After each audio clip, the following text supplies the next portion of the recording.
Nós cumprimentamos os nossos irmãos que também, a partir de agora, estarão participando conosco do nosso culto. Você que vai acessar, então, o nosso grupo IBAN, ou também pelas publicações do YouTube, poderão assistir a ministração, a palavra de Deus, que está sendo ministrada na sua casa de oração, nesse dia 2 de agosto de 2020. E nós estaremos pensando sobre situações, queridos, que nos envolvem. Nós temos ali uma frase que eu pensei dessa canção: e ao teu nome clamarei, além das ondas olharei. As ondas sempre nas canções e na própria Bíblia, em salmos, em momentos que nós encontramos essa palavra ondas, elas significam aquele momento em que você não está firmado nas suas próprias convicções, nas suas circunstâncias que você domina, mas então você está em meio a um lugar, o mar, onde essas ondas te jogam de um lado para o outro sem o teu controle.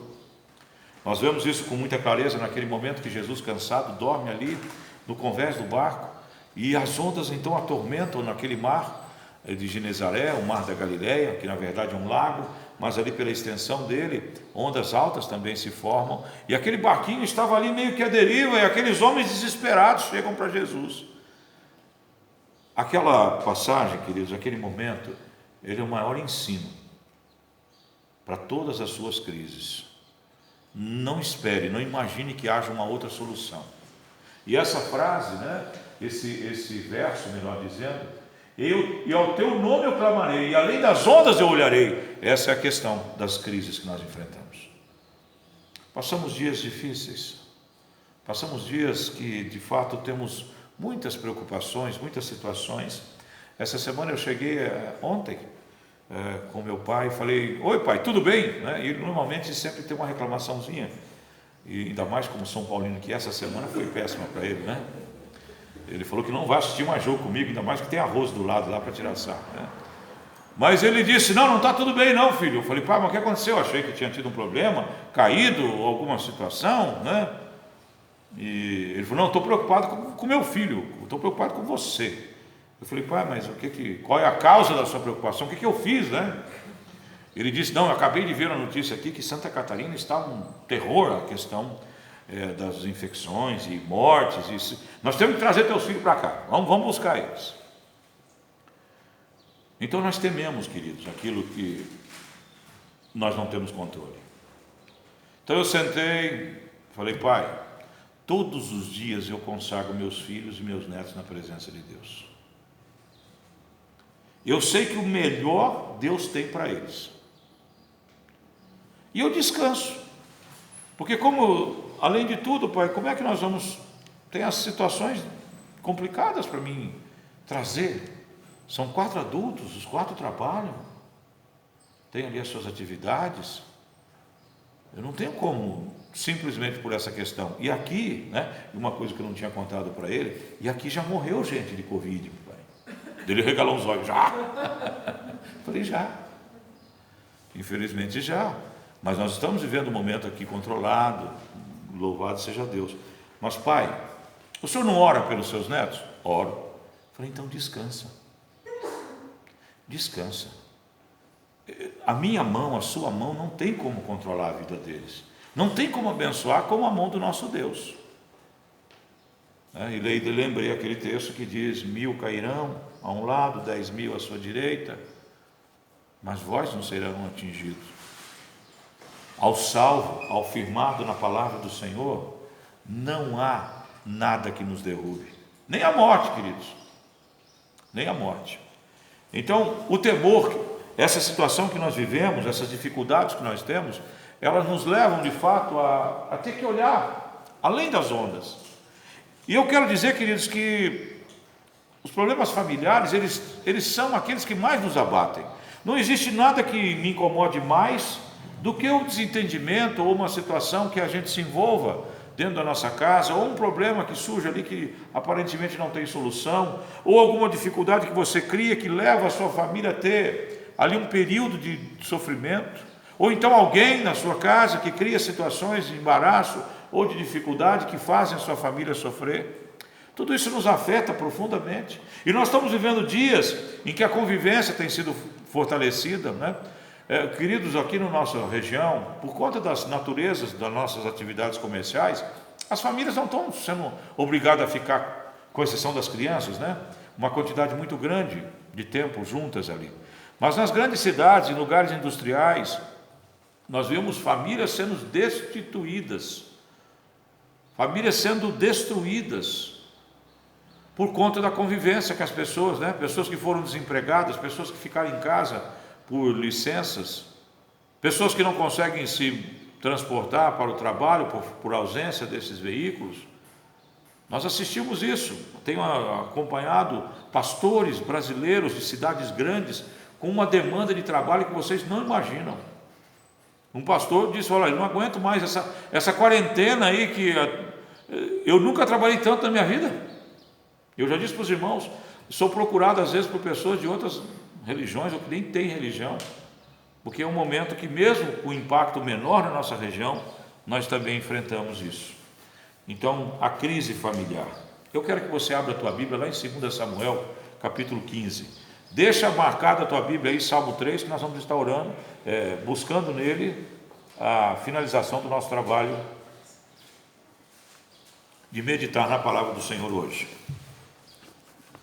2 Samuel, capítulo 15. Uma crise terrível estabelecida sobre a vida do rei Davi. Sua família lhe provoca uma situação terrível. Todos acharam?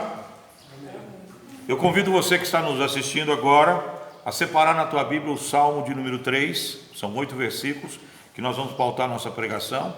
E agora, você abra a sua Bíblia lá no segundo livro de Samuel, do capítulo 15, que nós vamos fazer a introdução da nossa pregação.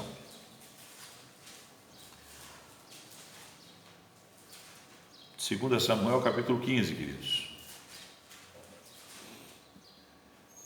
A conspiração de Absalão. Absalão era um dos filhos de Davi, inclusive o mais bonito deles. E talvez seria rei. Eles provavelmente seriam o rei pelo seu ímpeto, né? Se o desfecho da sua vida não fosse diferente. E algum tempo, as meninas, quando eu falei que ela era mais bonito, viu? Todas as meninas da frente aqui, tudo levantaram os olhos. Os cabelos dele eram assim, admirados por todos, né? Até pelas mulheres.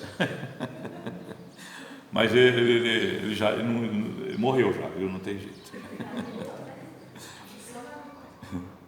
Algum tempo depois, Absalão adquiriu uma carruagem, cavalos e uma escolta de 50 homens. Ele se levantava cedo e ficava junto ao caminho que levava à porta da cidade, e sempre que alguém trazia uma causa para ser decidida pelo rei, Absalão o chamava e perguntava o que a cidade vinha. A pessoa respondia que era de uma das tribos de Israel, e Absalão dizia: a sua causa é válida e legítima, mas não há nenhum representante do rei para ouvi-lo.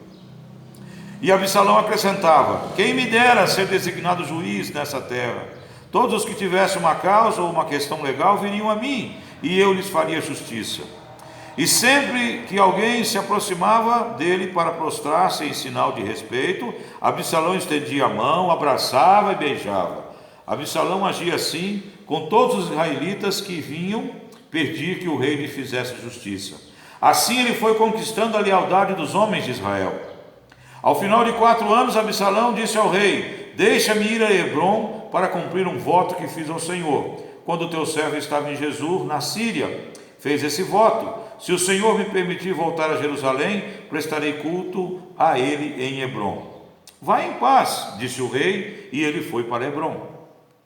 Absalão enviou secretamente mensageiros a todas as tribos de Israel, dizendo: assim que vocês ouvirem o som das trombetas, digam: Absalão é rei de Hebrom. Absalão levou 200 homens de Jerusalém. Eles tinham sido convidados e nada sabiam nem a suspeitavam do que estava acontecendo. Depois de oferecer sacrifícios, Absalão mandou chamar Aitofel da cidade de Gilo, conselheiro de Davi. A conspiração ganhou força e cresceu o número dos que seguiam Absalão. Então o mensageiro chegou, verso 13. Então o mensageiro chegou e disse a Davi: os israelitas estão com Absalão. Em vista disso, Davi disse ao conselheiro que estava com ele em Jerusalém: Vamos fugir, caso contrário não escaparemos de Absalão. Se não partirmos imediatamente, ele nos alcançará, causará a nossa ruína e matará o povo à espada. Os conselheiros do rei lhe responderam: teus servos estão dispostos a fazer tudo o que o rei nosso senhor decidir. O rei partiu, seguido por todos os de sua família, deixou, porém, 10 concubinas para tomarem conta do palácio.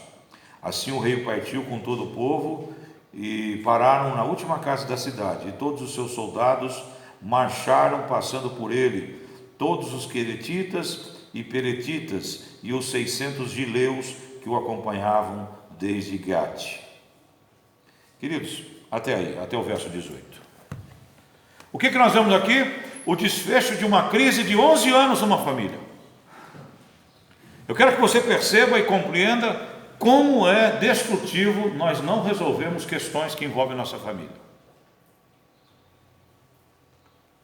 Eu tenho um cunhado em que, eu posso falar, ele não está aqui, de vocês não vão me entregar, mas ele sempre dizia assim: não, a família de vocês discutem muitas questões, a minha família é mais tranquila, nós não temos esse tipo de problema. E por um tempo a gente pensava, mas que família safada essa nossa, né? Mas depois nós fomos vendo, querido, que os problemas que surgiam, e não estou aqui dizendo que a minha família seja exemplo para nenhuma, mas a palavra de Deus tem muita força dentro da nossa casa. E quando eu digo minha família, eu digo dos meus pais, meus irmãos, meus tios, que são cristãos. Não tem nada que fica encoberto não, viu? Você tem que rasgar, rasga. Não cria pus. Quando começa a inflamar, já vem ali um cutucãozinho, rasga aquele trem e tira para fora, se tiver berne. Dói? Dói. Mas para a honra e glória do Senhor, não há mágoas entre nossa família. Não ficam coisas escondidas ali embaixo de tapetes. O que tem que ser falado é dito, o que tem que ser pensado e meditado é dito. Tem os probleminha? Tem. De vez em quando parece que vai ter a terceira guerra mundial? Tem. Mas resolve-se. Aqui nós vemos 11 anos de uma situação, queridos, em que Tamar, ela era irmã de Absalão. O rei, como era próprio daquela época, não é orientação de Deus, mas era próprio, era um contexto cultural, ele tinha várias mulheres. Davi devia ter, entre as concubinas e mulheres, em torno de 20, 25 mulheres, né? Ele não ensinou o mau caminho para o filho dele, que teve 1000, né? Ele só tinha 25, 26. Mas era assim que funcionava. Então Absalão tinha uma irmã que era filha da mesma mãe dele, chamada Tamar. E existia um filho mais velho de Davi, chamado Aminon, que era filho de outra mulher. Esse camarada Aminon se interessou pela sua irmã, meia-irmã, o que naquele tempo e pelas circunstâncias ali da realeza, não seria problema se ele tivesse procurado, falado das suas intenções, que não eram boas, eram apenas de uma paixão sexual momentânea, mas se ele tivesse interesse real sobre a vida dela, ele podia pedir a mão dela ao pai. Era um contexto daquele tempo. Nós hoje não aceitaríamos uma visão dessa, mas naquele tempo seria normal, e em vários casos aconteciam assim, porque eram criados em lugares diferentes. Tinha o palácio, mas cada uma das mulheres tinha ali os seus lugares, e ali os seus filhos ficavam separados umas das outras, né? Você imagina aquilo tudo junto. E em casa, que é um pai só, uma mãe só, você põe a molecada junto, já dá rolo, né? Você imagina você misturar tudo, a meninada. Bom, Aminon cria uma estratégia e acaba violentando a sua irmã. E não faz nada para consertar essa situação. Que ele poderia ainda, depois desse absurdo, ainda ter controlado isso casando com ela, mas não foi o que ele fez. A desprezou totalmente. Absalão conhece a história, fica sabendo do que aconteceu. Chega para o pai e fala: pai, aconteceu isso. O que você esperaria de Davi? Uma atitude. Mas, queridos, Davi é um homem que nós temos muita coisa para aprender com ele, menos ser pai. Davi nunca foi um bom pai. E aí nós podemos compreender que como rei, e considerando aquela época, era assim. As preocupações, ele tinha um chamado, ele tinha uma visão, ele tinha uma unção, mas não permitiu que ele fosse um bom pai. Davi não fez nada. Na prática não fez nada, fez uma pequena repreensão a Amnon e deixou como é que estava. Absalão então durante 2 anos remói aquilo, aquela injustiça, aquela incapacidade do pai de intervir e curar uma situação. Se ele tivesse pego Amnon e falado, agora você vai ficar em exílio 10 anos, pensando na bobagem que você fez, sem viver com os meus recursos, você se vira por aí por 10 anos, depois você volta para cá, eu vou te perdoar. Não fez nada disso. Então Absalão, durante 2 anos, ele remói aquele ódio pelo meio-irmão. Remói aquele ódio e aquele rancor pela injustiça que o pai cometia com a sua irmã. E num dia convida Amnon para um churrasquinho. Fala, ó, chegou uma picanha aqui da hora, entendeu? Você vem com o teu pessoal para cá que nós vamos, estou preparando aqui já.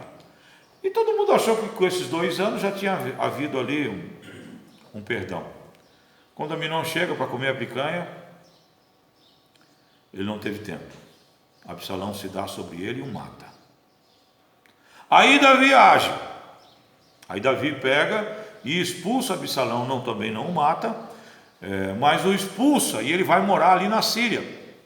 E ele fica um tempo ali. De repente ele pede misericórdia para Davi. Usa ali algumas pessoas e volta. Passado alguns anos, ele volta. E começa a fazer uma campanha dentro do reino de Israel de descrédito do pai e de crescimento da visão dele. Vocês leram comigo. Então a pessoa chegava, você está vindo de onde? Eu estou vindo lá da tribo de Gade. O que está acontecendo? Eu estou com um vizinho lá que está roubando meu gado e tomando a minha terra. Pô, cara, infelizmente você não vai poder resolver, o rei não vai poder resolver isso, porque o rei, queridos, ele era o juiz. Em determinados momentos ele sentava num ponto onde as pessoas traziam seus casos e ele trazia ali a solução. A história de Salomão com aquelas 2 mulheres que tinham o mesmo filho, né? É um exemplo de como os reis que eram juízes, julgadores. Então Absalão falava, sinto muito, você vai ter que voltar, perdeu tua viagem, porque aqui não tem ninguém para te escutar. Quem me dera se eu tivesse essa função para poder te ajudar. E não precisa ficar no chão, não precisa se prostrar porque eu sou um príncipe, não, vem cá, me dá um abraço, me dá um beijo. E ele foi amealhando simpatizantes, né? Se ele morasse em Brasília, já estava garantida a eleição dele no próximo ano, certo? Foi criando ali uma crise dentro da casa de Davi sem que Davi soubesse. Aquele que era filho, que tinha que honrar o pai, trazia sobre o pai uma imagem negativa que era inverídica, porque se a pessoa adentrasse, teria pessoas para ouvi-los. Mas ele já mandava o cara embora e se colocava ali como alguém que poderia ser a solução no futuro. Até que acontece esse dia que ele pede, olha, eu quero ir adorar lá na Síria, onde eu fiquei recluso, o senhor me deixa aí? Davi o abençoou e então ele sai por Israel com uma grande coluna de guerreiros, se proclamando já rei de Hebrom, que era um pedaço de Israel. Você acompanhou comigo aqui, quando Davi ouve isso, Davi sai, foge, porque sabia que uma grande multidão de pessoas estava do lado de Absalão, e que ele tinha o seu exército ali, mas que era menor do que o povo todo, que aparentemente estava do lado de Absalão e queria trocar Davi, tirar Davi do reino. Então, queridos, nós temos aqui nesse momento uma situação de uma crise terrível. E você veja como as nossas ações dentro da nossa casa, elas têm reflexo muito fortes. Vocês lembram quando Natã chegou para Davi e falou assim, olha, você traiu Urias e matou e deitou-se com a mulher dele às escondidas. Porém, farão isso com as suas mulheres à luz do dia. Quem estudou a palavra de Deus já conhece essa história. Natan avisa para ele: olha, Deus não vai requerer a tua vida, mas você vai pagar as consequências do seu pecado. E esse é o segundo ponto. O primeiro que eu destaquei para vocês: não deixem as coisas apodrecerem embaixo dos tapetes. Quando surgirem crises, tratem, consertem, porque essa crise tem 11 anos. Do dia que Tamar foi violada pelo seu irmão, até esse momento que Davi tem que sair correndo, descalço. Se você pegar os outros textos que contam essa história, ele saiu correndo do palácio com tanta pressa que ele foi para o deserto descalço. E aquelas concubinas que ficaram, você leu comigo, que ficaram 10 concubinas, leu aqui comigo? Que ficaram, quem que eram as concubinas? Eram mulheres dele, que não tinham o status de esposa, mas serviam a ele como mulheres. Quando Absalão chega, a primeira providência dele, ele chega na manhã, na madrugada, de manhã, ele coloca uma tenda no centro de Jerusalém, uma tenda, e publicamente, na presença de todas as pessoas, ele tem relações com cada uma daquelas 10 mulheres, mostrando: aqui agora tem um rei, e esse rei sou eu, porque até as mulheres que eram do meu pai, agora são minhas.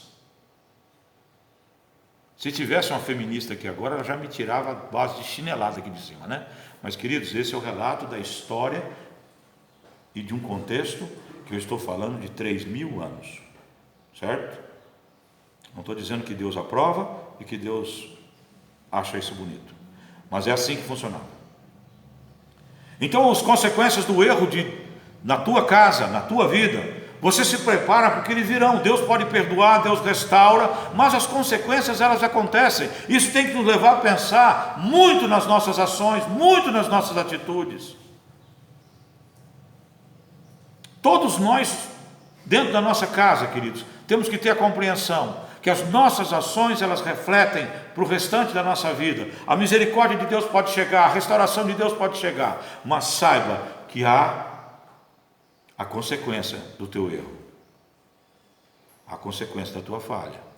Então pensemos bem quando vamos tomar uma decisão. Pensemos bem quando nós abrimos o nosso coração para o adultério. Pensamos bem quando nós abrimos o nosso coração para irritar os nossos filhos. Pensemos bem quando nós abrimos o nosso coração para desrespeitar o nosso pai e nossa mãe. As consequências, elas vêm. E aqui a história de Davi nos ensina isso. Quais são as crises que o meu lar pode enfrentar, a minha família pode enfrentar? E essa é a pior das crises. Nós estamos vivendo dias difíceis, mas não há nada parecido com uma crise dentro da sua casa, dentro da sua família. Como eu já disse, o adultério, a dificuldade de temperamentos divergentes dentro de um casamento, as diferenças de visões sobre questões financeiras, questões de educação.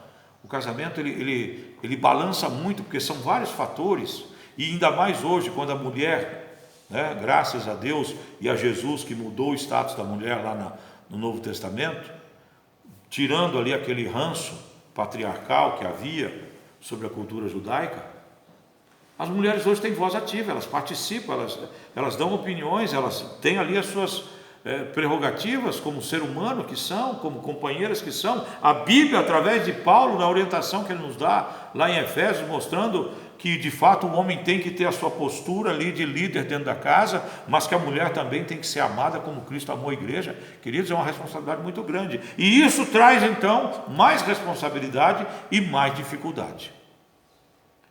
Educação dos filhos, que é um dos itens que está dentro desse problema, né?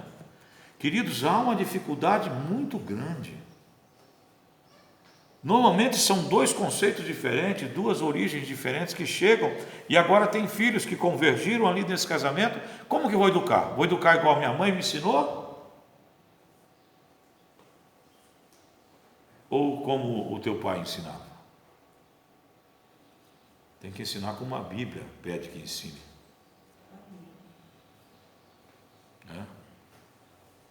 Decisões sobre o futuro.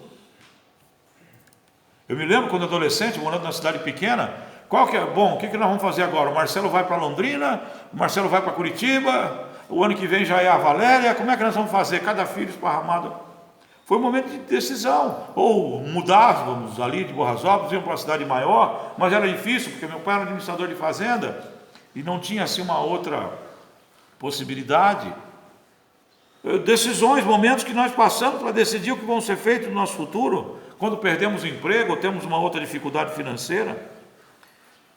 Escolhas mal feitas, decisões sobre o futuro que vão lá na frente mostrar que foram enganosas. Maldito é o coração do homem, querido.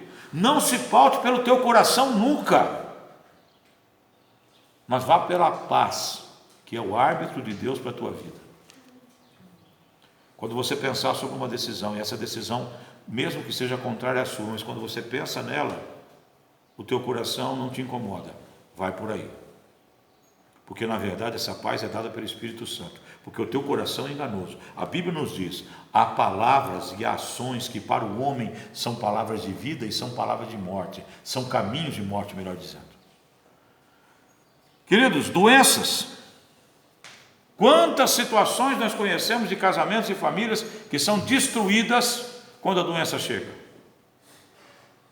Nós estamos vivendo a realidade de estar com os meus pais aqui, a poucos metros de nós, e nós nos alegramos porque somos 5 filhos e nunca isso foi um problema. No momento que chegou que eles precisavam ser cuidados, todos se disponibilizaram dentro das suas condições. Mas quantas famílias nós sabemos que se destroem por causa disso? Quantas brigas surgem? Então, há motivos para as crises, existem demais, queridos. Problemas financeiros, como eu já disse, né? Na casa que falta grana, na casa que falta pão, falta razão. As dificuldades financeiras, elas são terríveis. Diferenças de fé. Quantas pessoas sofrem porque o marido não é crente ou porque a esposa não é fiel a Deus? São lutas, são dificuldades e nós temos que aprender. Agora, como reagir a isso? Imagine na figura de Davi, queridos. O Davizão está lá no reino dele tranquilo, de boa, e chega avisando: vaza, que o teu filho vem aí e vai te matar. Nós estamos falando de crises aqui, queridos, mas igual essa crise de Davi não tem, sabe por quê? Porque Davi sabia que politicamente, historicamente, contextualmente, aquela crise só tinha uma solução: ou ele morria, ou o filho morria. Não tinha meio termo. Ele não queria a morte do filho, tanto que quando eles reagem, o seu exército se organiza e vai para cima de Absalão e faz Absalão correr, ele pediu: não matem meu filho. Mas Joabe, sabiamente, não escuta. E Absalão, então, na sua fuga, ele prende a sua cabeleira, né? Aqueles cabelos bonitos que deixavam as moças tudo oriçada, vai ser a sua morte. Porque ele em fuga, na sua mula, viu? A turma coloca nos filmes, coloca os cavalos bonitos, né? Brancão, né? Mas na verdade os caras usavam a mula, era muito mais resistente. E ele passando com a sua mula embaixo de um carvalho, os seus cabelos, né? A mula estava correndo, meu cabelo estava lá em cima, grudou aquilo lá num galho, né? Eu não ia ter esse problema nunca. E ficou o cara pendurado lá. Ao que um soldado inimigo viu e o transpassou, né? Com uma lança. O que levou Davi a sofrer muito. Mas eu quero me ater aqui ao momento que Davi está diante dessa crise, queridos. O que eu e você faríamos quando nós víssemos que o nosso filho nos traz uma imagem deturpada, que toma a nossa condição, que quer o nosso lugar, que mente para isso, que maquina o mal contra isso, que levanta pessoas para nos odiar? Qual seria a tua reação?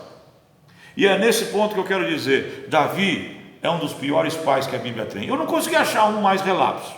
Se alguém achar, depois me mostra. Talvez aqueles que queimavam seus filhos nos fogos. Mas Davi é o homem segundo o coração de Deus, porque ele sabia reagir quando as crises chegavam. Se ele não teve sabedoria, se ele não teve discernimento, se ele não foi um pai presente no momento de resolver a questão entre Aminon e Tamar, aqui ele faz aquilo que nós cantamos. As ondas se encapelaram diante dele, mas então ele olha além delas ele olha para o Deus que o fez. E eu quero pedir que você de novo abra a tua Bíblia, lá no Salmo de número 3. E nós estaremos trabalhando aqui agora essa questão. Qual a reação daquele pai diante dessa crise terrível? Ele se derrama na presença de Deus. Ele abre o coração dele em quem pode resolver. E cada um desses 8 versículos tem um ensino para mim e para você. Eu quero que você compartilhe comigo esse momento. E quando você vê ele escrevendo o salmo, queridos, é como se ele estivesse orando.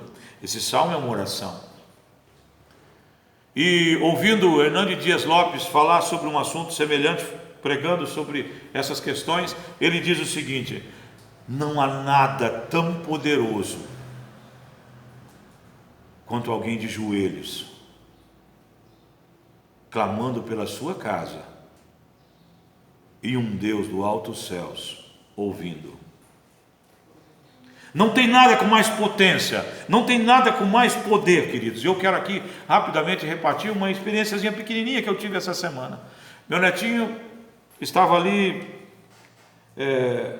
participando de um evento que há vários meses foram programados para eles estarem no Hotel Fazenda, lá em Santa Catarina, e esse hotel tinha ali todas as condições para que as crianças estivessem e os adultos também tivessem ali uma convivência dentro das normas que nós precisamos hoje em dia, e era algo que eles tinham já programado, e essa criança, o Arthur, o meu segundo neto, tinha ali uma fixação nisso. Tiveram que adiar a semana passada, e ele ficou assim transtornado. Eu ainda brinquei com ele, falei: filho, fica aí calmo, porque eu vou, se for bênção, vocês vão, se não for bênção, vocês não vão. Aí a Heloíne brincou: pai, ele vai ficar bravo com você. Eu falei: não tem importância. E eles não foram naquela semana, mas foram nessa, porque Deus preparou. E ele chega ali, aquele mais ansioso, e ele começa a ter uma alergia, e tossir, e até num primeiro momento trazendo preocupação ali, porque são alguns sintomas que hoje em dia nos levam direto para entender, pode estar com Covid, né? Mas não era o caso, graças a Deus. Ele estava só com aquele incômodo, a criança abatida ali, tossindo demais. Se ela comia e começava a tossir, ela vomitava, e aquilo. Mas as pessoas ali em volta com atendimento, e a minha filha falou: pai, eu estou morrendo de dó dele, porque todos os outros estão se divertindo, há piscinas cobertas com água climatizada aqui, e estão curtindo, e ele está aqui emburradinho, tristinho. Aí eu fiz uma oração, coloquei diante de Deus a vida dele, fiz uma oração sozinho ali onde eu estava, e depois fiz uma no áudio para que ele escutasse. E chamei a Heloíne e falei: filha, você vai fazer o seguinte, vai falar para ele que ele vai fazer igual os sacerdotes quando foram atravessar o Rio Jordão. Havia uma promessa que o rio ia secar, mas não secava, só secou quando eles puseram o pé dentro da água, e aí as águas pararam. Então você vai ensinar para ele que ele vai, mesmo que ele tiver com esse incômodo, que ele vai andar a cavalo, que ele vai fazer as coisinhas que ele queria fazer, porque Deus vai curar ele. E descansei, falei: agora a obra não é comigo, né? Doido para ficar ligando: oi, como é que tá? Eu falei: não, vou ficar na minha. Eu entreguei na mão de Deus. De tardezinha chegaram as fotos dele em cima do cavalo, dele até dentro de uma piscina. E aí, o que me alegrou o coração. Daí a Heloína escreveu assim: pai, nós temos que testemunhar mesmo, porque ele chegou para mim e falou assim: mãe, depois de ouvir tudo, mãe, como é que tem gente que não acredita nesse Deus? Era uma criança, ia passar uma tarde num lugar que ela tinha sonhado e estava chorando. E um vô contrito diante de Deus, uma crisezinha, isso é crise? Não é crise. Mas o nosso Deus nos ouve, queridos, independente do tamanho daquilo que aflige o teu coração, quando o assunto é família, porque a família foi criada por Ele. É por isso que nós nos colocamos em posição de guerra, quando assistimos o mundo querendo destruir nossas famílias, tirar o valor e o significado de um pai e de uma mãe, colocando sobre um anúncio mercadológico a figura de uma mulher que um dia resolveu ser homem, e porque tem barba acha que é homem, e ela é a referência para os pais do Brasil. Não, não é. É por isso que nós nos posicionamos, porque se há um Deus que ama a família, que investe na família, é o Deus que eu e você servimos. E não estou aqui para crucificar ninguém, e nem trazer sobre a Tami maldição nenhuma. Ela vive a vida dela como ela quiser, mas não venham querer impor medidas, posturas que a Bíblia mostra que não são solução para a vida de ninguém, como alvo, como objetivo, como ensino para o meu filho, para o meu neto. Não venham, porque é um Deus que cuida da família, e ai daqueles que fazem esse tipo de postura, queridos. Eu imagino como eles ouvirão as sentenças que virão sobre eles se não se converterem, porque mexem com a menina dos olhos de Deus. Ele criou a família antes do pecado, de tão importante que é isso. Então a tua oração vai ser ouvida, queridos. E nós vemos aqui: Senhor, muitos são os meus adversários, muitos se rebelam contra mim. São muitos os que dizem a meu respeito, Deus nunca o salvará. Queridos, nós vemos aqui que Davi, além daquela crise que era familiar, aquele problema que envolvia o seu reino, mas tinha origem na sua casa, na sua família, além disso ele tinha um monte de inimigos.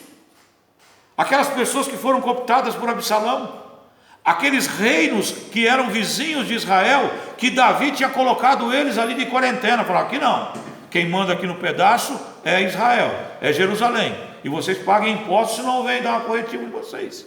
Vocês imaginam a alegria daquele povo, aquele rei que por 40 anos dominava toda aquela região, que nunca perdeu uma batalha, nunca perdeu uma guerra, agora estava sendo fragilizado pelo próprio filho. Os seus inimigos estavam ali. Queridos, nas nossas casas, eu quero dizer para vocês, quando você está em crise com a sua casa, saiba que o diabo vai ser andar ao teu redor e fazer coisas piores ao seu lado, porque ele sabe da tua fragilidade, ele sabe da sua dificuldade. Então se prepara, quando vierem as crises na sua casa, você tem que olhar acima das ondas, você tem que olhar para Jesus e dizer: tu és meu Deus, e eu só descanso no Senhor, como eu descansei naquela tarde. Como eu disse ao meu pai hoje, me perdoe estar citando experiências minhas pessoais, mas são coisas que eu experimentei essa semana, que se encaixam no que eu estou dizendo, querido. Descansar em Deus é o seguinte: é pedir e esperar a resposta, qual seja, em paz. É isso que nós temos que fazer, porque os inimigos virão. Queridos, quantas vezes você já ouviu: você fala tanto desse Deus, mas olha a tua vida. Você já ouviu isso? Eu já ouvi. Ah, mas esse Deus é bom, por que mandou esse vírus? Eu respondi para um camarada: porque ele é bom demais, senão ele tinha exterminado. Você mesmo já tinha levado um raio na cabeça. Ele está só pedindo para você pensar, mas vai chegar um dia que você não vai ter que pensar mais nada. Chegará um dia em que você simplesmente vai saber por que você não vai para a presença dele. Então nós temos que ter essa convicção, queridos. Deus nunca o salvará, diziam uns. Simei, que era amigo, se você ler a história, Simei, ele era vizinho de Jerusalém, era um fazendeiro que tinha ali. Quando Davi passa, ele tinha servido Davi 40 anos, agora Davi está passando correndo, ele pega pedras e toca Davi e chama Davi de cão. Joabe, que era o valente de Davi, volta, pega o sujeito pelo colarinho e fala. Davi falou: não. Joabe estava com sede. O senhor quer que eu corte na jugular? Quer que eu furo ele no coração? Onde é que o senhor quer que eu furo ele? Davi falou: não, coloque no chão. E continuou. Nas crises, queridos, não adianta você ter ódio nem ter rancor. Nas crises você tem que ter humildade de saber que Deus te colocou ali porque você plantou aquilo, ou então Ele quer te ensinar. Não manifeste a tua ira, porque você normalmente é que está errado. Por que Davi estava passando aquilo? Porque há 11 anos ele não foi o homem que deveria ser, ele não foi o pai que deveria ser, e no espaço de 11 anos não se consertou, não corrigiu. perdeu um filho, deixou que uma filha vivesse desonrada, e agora vai perder o segundo filho. Por quê? Guardou embaixo do tapete, deixou que o pus acumulasse. E a palavra de Deus dizia ali para ele, quando ele escreve: Deus, estão dizendo que o Senhor não vai me resolver. Mas Davi, com todos esses erros, com todas essas falhas, com todas essas consequências, ele tinha um Deus que ele tinha convicção. E é isso que eu tenho que aprender com Davi. Ele reparte com Deus a desonra que ele estava sofrendo. Fala: Pai, estão te desonrando pela minha vida, me ajuda a sair dessa, para que o teu nome seja exaltado. No outro verso ele diz assim: mas tu, Senhor, é o escudo. Não importa o que tenham milhares de Israel atrás de mim, não importa o que estão descrendo do meu Deus, tu és o meu escudo. Gênesis capítulo 15, quando ali Moisés é apresentado a Deus, diz o Senhor Deus a Moisés: eu sou o teu escudo. Aqui Davi concorda: o Senhor Deus é o meu escudo. Quantas crises familiares, queridos, quantas dificuldades que você vive, não importa a origem dela, mas principalmente na tua casa, o teu escudo tem que ser Deus. É Ele que tem que ser o fiel da balança, Ele que tem que ser o julgador, Ele que tem que ser o juiz. É o escudo que me protege, és a minha glória. Glória que ele estava perdendo, saindo no meio da noite, descalço, fugindo de fato como um cão, como Simei quis dizer, lhe apedrejando. Glória que ele perdeu, reinado que ele perdeu, mas ele diz: tu és a minha glória, porque um dia o Senhor disse que sobre o meu reino estaria a sua mão do começo ao fim, e que dos meus lombos sairia um reinado eterno. Então eu confio que eu serei rei de Israel até quando o Senhor quiser. A minha glória é a tua glória, a minha vida é a tua vida, Senhor. Eu sou teu servo, eu sou tua serva, e estou aqui a ponto de envergonhar teu nome, de impedir que a tua glória se manifeste pela minha vida. Mas eu confio que o Senhor vai me restaurar, eu confio que o Senhor vai me erguer, eu confio que o Senhor vai abençoar minha casa, eu confio que o Senhor vai trazer sabedoria àqueles que estão em dissensão, em briga, porque a minha glória é a tua glória, Senhor. É através da minha vida que as pessoas enxergam o Senhor.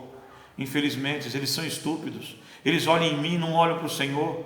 Eles são fracos, eles são humanos, eles são tendenciosos. E estupidamente eles olham para mim, Pai. Então me ajuda a fazer com que a tua glória flua, que a tua glória apareça. Quando Absalão é derrotado, Davi volta. Seu trono é devolvido, seu cetro é devolvido, sua casa é devolvida. A promessa de Deus não falha. E não falhou com Davi. Me fazes andar de cabeça erguida. Corria pela noite, pela madrugada, e agora de volta, como um rei, olhando as pessoas no olho. É assim que Deus restaura, é assim que Deus conserta a tua casa, é assim que Deus termina as tuas crises, quando você olha além das ondas e descansa nele. Mas Davi estava inspirado naquela, talvez isso aqui tenha sido escrito na mesma noite, talvez quando ele chegou ali, que montaram uma tenda para ele num determinado lugar, onde acharam que não seria possível que Absalão chegasse naquela noite, talvez ele tenha pedido ali tinta e um couro para poder escrever, porque isso aqui era tudo escrito em couro de animais.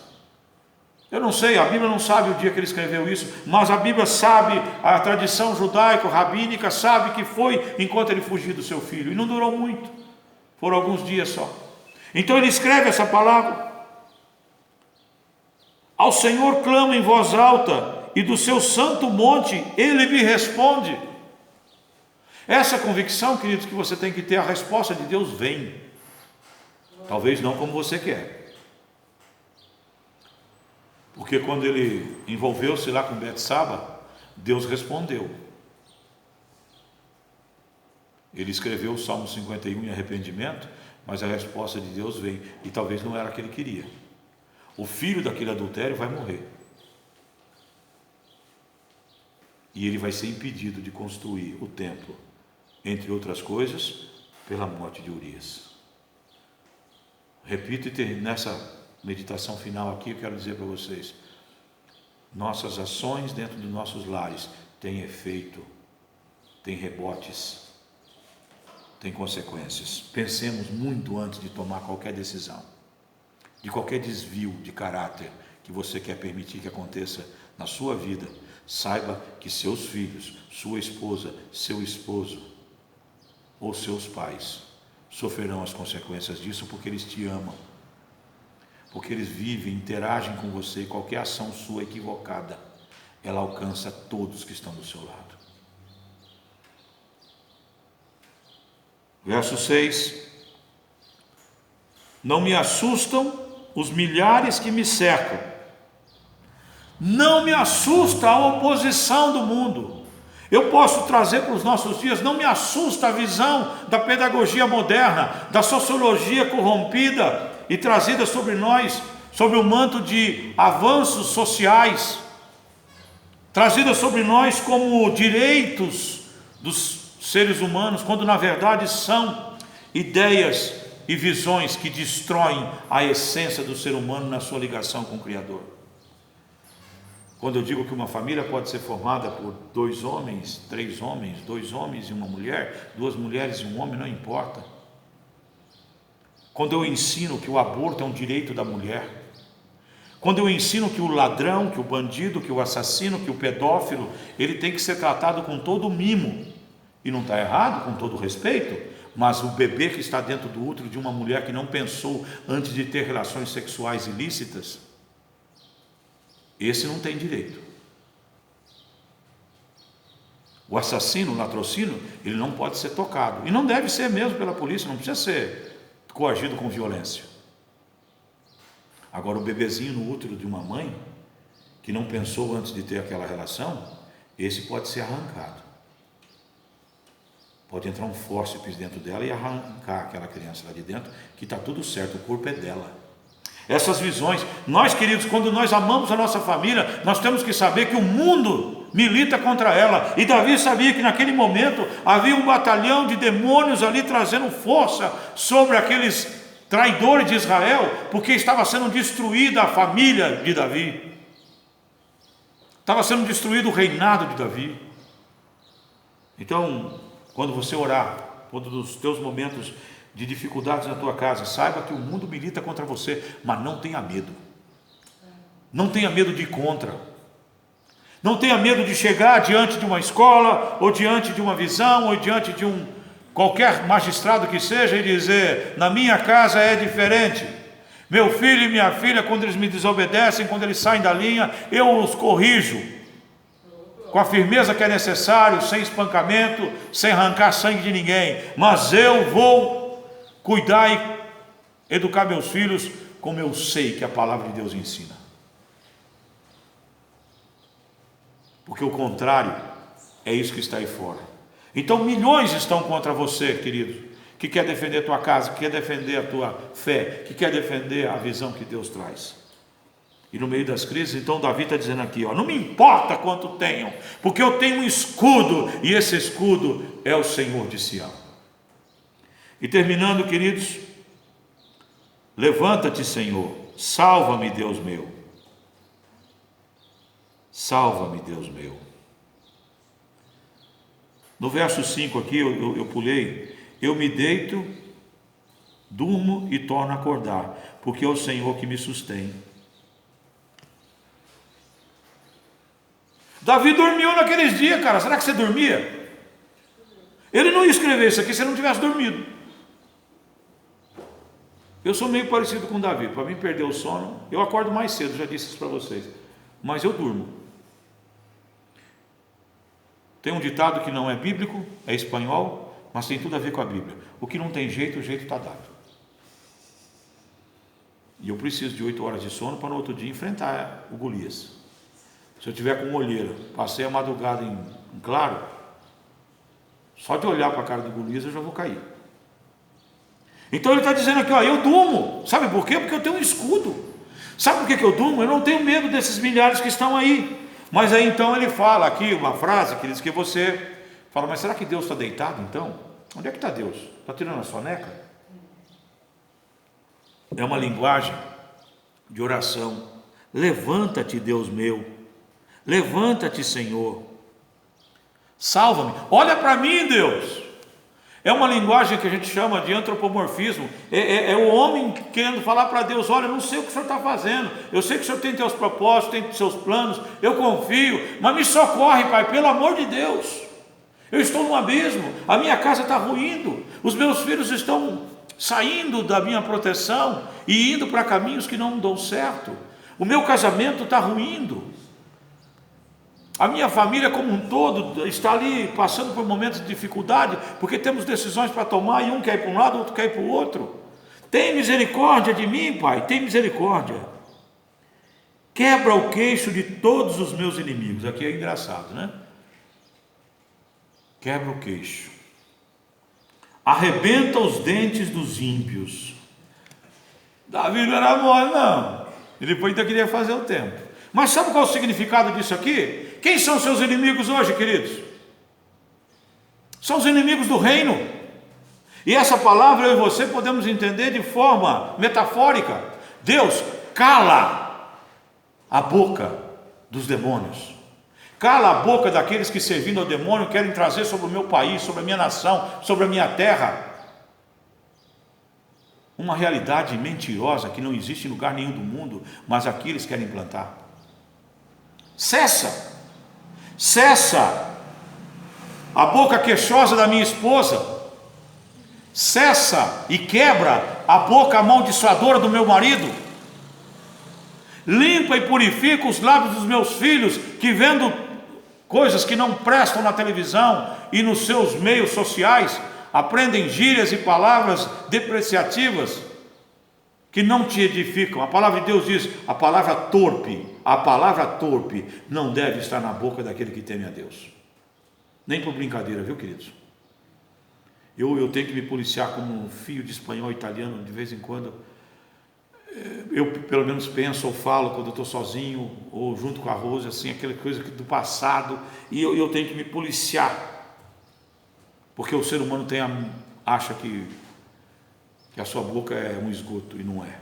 A mesma palavra de adoração a Deus que sai dessa boca não pode conviver com a palavra torpe. Mas terminando, queridos, do Senhor vem o livramento, a tua bênção está sobre o teu povo. Amém? Amém? É isso que Davi escreveu, sendo caçado pelo filho. É isso que Davi escreveu numa tenda no deserto, descalço. Talvez alguém, com certeza, né? Você vai fazer uma média com o rei ali, né? Rei, o senhor calça 44? Deixa eu dar minha sandália para o senhor. Davi enfrentou aquilo. E eu quero dizer para você, meus queridos, resolva os seus conflitos. Coloque e espere Deus agir. Deus tinha promessa para Davi: do teu reino será eterno. Deus tem promessa para a tua família.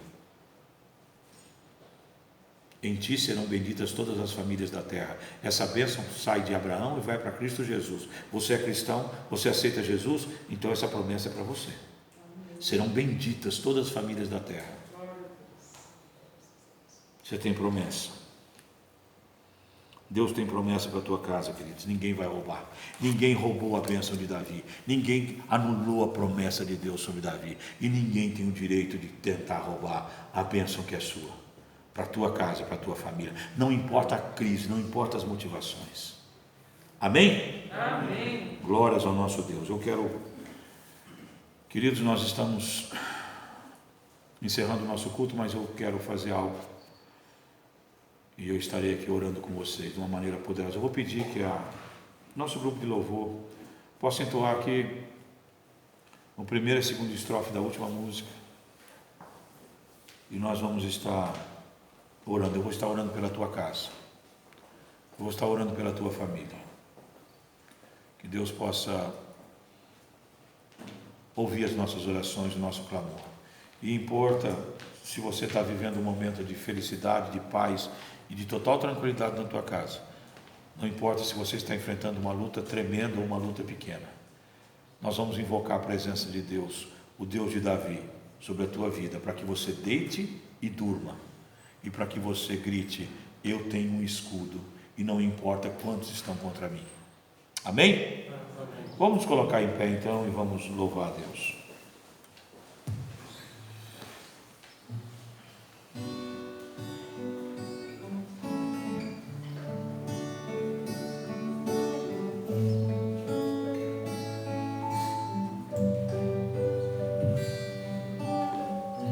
Tua graça cobre os meus temores, tua forte mão me guiará.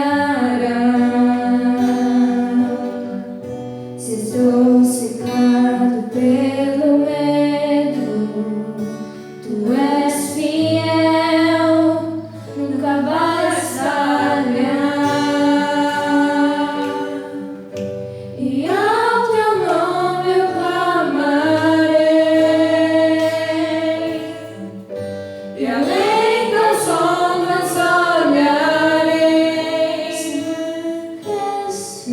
Somente em ti descansarei, pois eu sou teu e tu és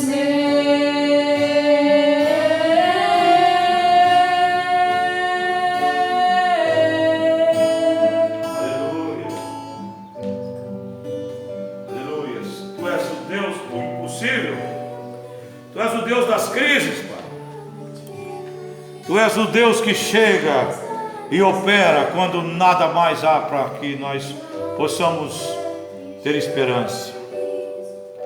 Teu servo Davi nos ensina, Pai, que devemos nos preocupar em agir, em corrigir, em estarmos atentos ao que acontece em nossos lares. Ele falhou nisso, Pai, mas nós pedimos que o Senhor nos dê uma unção, que cada um daqueles que estão aqui, cada um daqueles que estão nos ouvindo agora, de outra forma, Pai, pelas redes sociais, que os seus corações estejam abertos, que as suas mentes estejam abertas, que os seus olhos estejam abertos para aquilo que está ao redor da sua casa, e então conserte, não permita que passem ali décadas, trazendo rancor, trazendo ódio, trazendo a Deus podridão. Dá-nos a sabedoria de consertar, de enfrentar as dificuldades, por piores que as consequências sejam, ó Deus, elas são muito melhores do que quando colocamos os nossos problemas embaixo dos tapetes. Davi nos ensina também, Pai, não pelo erro, mas pelo acerto. No momento em que a crise estoura de uma maneira poderosa, em que a sua casa está sendo derrubada, no momento que o seu reino está sendo tomado, ele então se debruça diante da tua presença e pede: levanta-te, Deus, estende a tua mão, tu és o meu escudo. Eu não temo milhares, eu não temo meus inimigos. Quebra as tuas mandíbulas, meu Deus. Que essa oração seja minha, que essa oração seja sua, que está comigo essa noite, esse dia, essa manhã, não importa a hora que você vai me ouvir. Que Deus possa de fato te proteger de tudo aquilo que vem contra a família, que vem contra a tua vida. Não sei se são as discussões, se são problemas financeiros, não sei de que ordem é aquilo que traz à sua casa a desordem, que traz à sua casa a desesperança, como tomou Davi naquela noite, que saiu ali pela madrugada fugindo do seu filho. Não importa o que seja, não importa as motivações, a solução é a mesma. A solução é se dobrar diante do Deus perfeito e santo, que ama a tua família, que tem promessas para a tua família. Benditas serão todas as famílias da terra, a sua há de ser em Cristo Jesus. Portanto não há crise, portanto não há força do inimigo, não há ação da sua esposa, da sua ação como marido, ou de seus filhos, ou de seus pais, que sejam maiores do que o amor de Deus pela tua casa, pela tua família, pelo teu sangue. Em nome de Jesus, eu declaro a vitória de Cristo na tua casa. Eu declaro a vitória do Deus do impossível, do Deus de Davi, sobre a crise que está sobre a sua vida, se você a enfrenta agora. Pai, nós entregamos, nós descansamos no Senhor. As ondas estão à nossa frente, Pai. Elas tentam embaçar, elas tentam tirar o nosso equilíbrio, mas nós olhamos além. E assim como aqueles discípulos, nós sabemos que o Senhor está no barco conosco.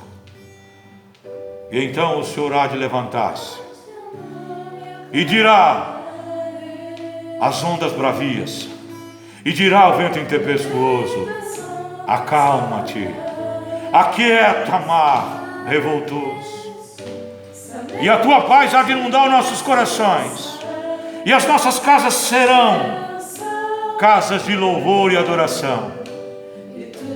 E os nossos lábios e os nossos corações te adorarão para sempre, porque tu és o Deus da família. Obrigado, Pai. Obrigado, porque não há crise que nos atormente, não há crise que nos derrube, porque o nosso Deus é invencível, o nosso Deus é amorosamente perfeito. Obrigado, obrigado, no nome de Jesus, pela nossa casa, obrigado pela nossa família, e no nome dele, juntos nós dizemos, todos juntos, amém e amém. Glória a Deus. Amém, queridos? Amém. Aleluia. E nós encerramos o nosso culto ouvindo as nossas irmãs trazerem a palavra cantada.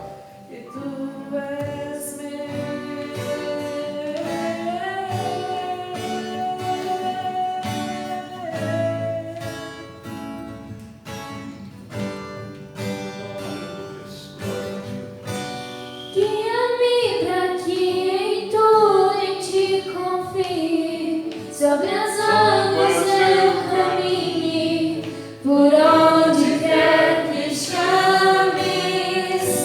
Leva-me mais fundo do que já estive, e minha fé será mais firme, Senhor, em tua presença. Guia-me para que em tudo em ti confie. Aleluia. Sobre as por onde quer que chames, leva-me mais fundo do que já estive, e minha fé será mais firme, Senhor, em tua presença, e ao teu nome eu clamarei, e além das ondas somente em ti descansarei, pois eu sou teu e tu és meu.